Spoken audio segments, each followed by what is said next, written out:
Good morning, everyone, and welcome to this new chapter, lesson number 3, India's internal challenges.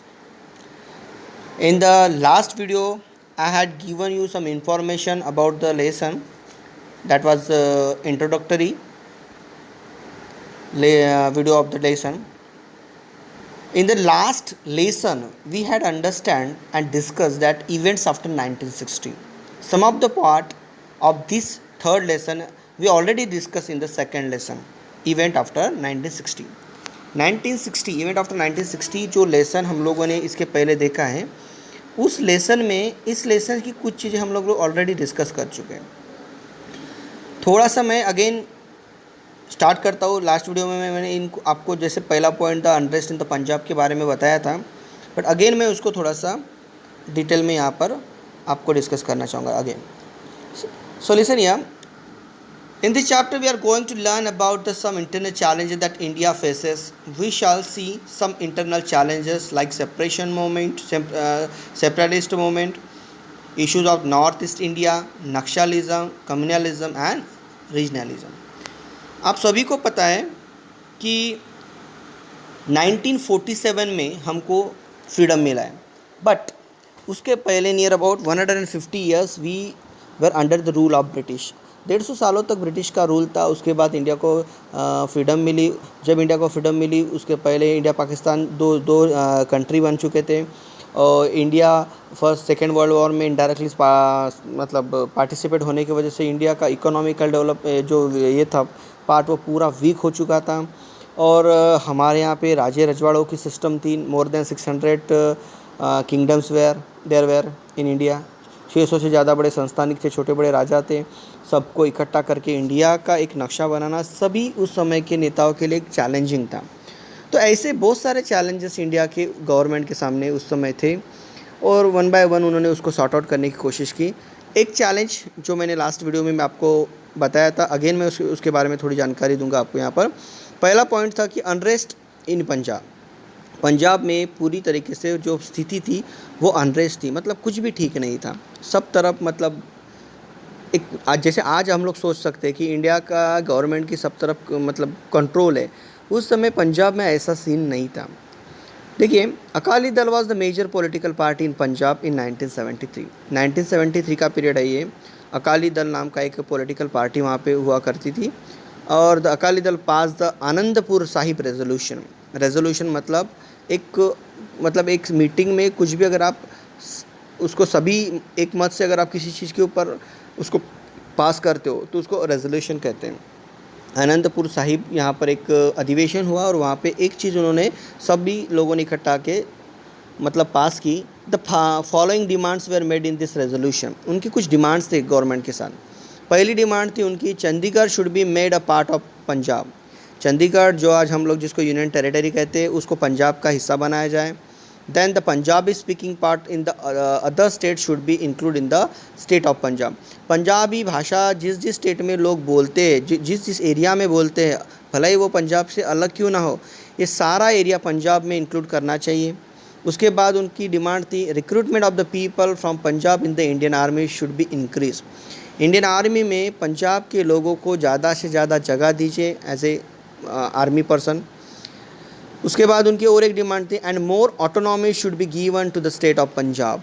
स्वायत्तता, autonomy का meaning होता है स्वायत्तता, स्वसत्ताक जिसको बोलते हैं. ज़्यादा से ज़्यादा पावर्स पंजाब स्टेट को देने चाहिए.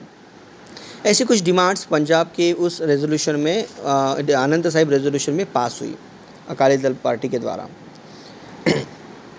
इसके अलावा Akali Dal came to power in Punjab in 1977 और 73 में ये रेजोल्यूशन पास हुआ. उसके 3-4 साल बाद वहाँ पर पंजाब में इलेक्शंस हुए और इस इलेक्शंस में इस अकाली दल को मेजर वोटिंग मिले. While taking charge they ask for larger share of river water for Punjab के लिए जो नदी वहाँ से बहती है उसका ज़्यादा से ज़्यादा पानी पंजाब को मिलना चाहिए, ये डिमांड थी उनकी. Then status for Amritsar, holy city का स्टेटस, एक पवित्र शहर करके अमृतसर को गवर्नमेंट ने डिक्लेयर करना चाहिए. इस तरीके के उनके वो डिमांड्स थे. और पुरानी जो डिमांड्स थी वो तो थी ही, जैसे Chandigarh should be the made of part of Punjab etcetera. इस तरीके की डिमांड उन्होंने गवर्नमेंट के सामने रखी थी। एक चैलेंज हम लोग बात कर रहे हैं, इंटरनल चैलेंज। इन 1918 1980 आते आते the movement for the independent Khalistan took root in the Punjab. देखिए, पहले पंजाब की डिमांड कुछ और थी, अब पंजाब को इंडिया से एक अलग पार्ट बनना है, खालिस्तान एक अलग देश, एक प्रकार का उनको देश बनाना था। उसके शुरुआत पंजाब में हो चुकी थी और ये गवर्नमेंट के लिए बहुत बुरी बात थी। अगर हम लोग आज तक बाहरी सत्ताओं से लड़ते आ रहे हैं और देश के अंदर ही अगर ऐसे छोटे छोटे हिस्से बनते रहेंगे तो कैसा चलेगा, ये सोचकर during that period the leader of Akali Dal was संत हरचरण सिंह। और ये अकाली दल के जो लीडर थे उनका नाम था Sant Harcharan Singh Longowal. He used to direct his activities from the golden temple to stage protest.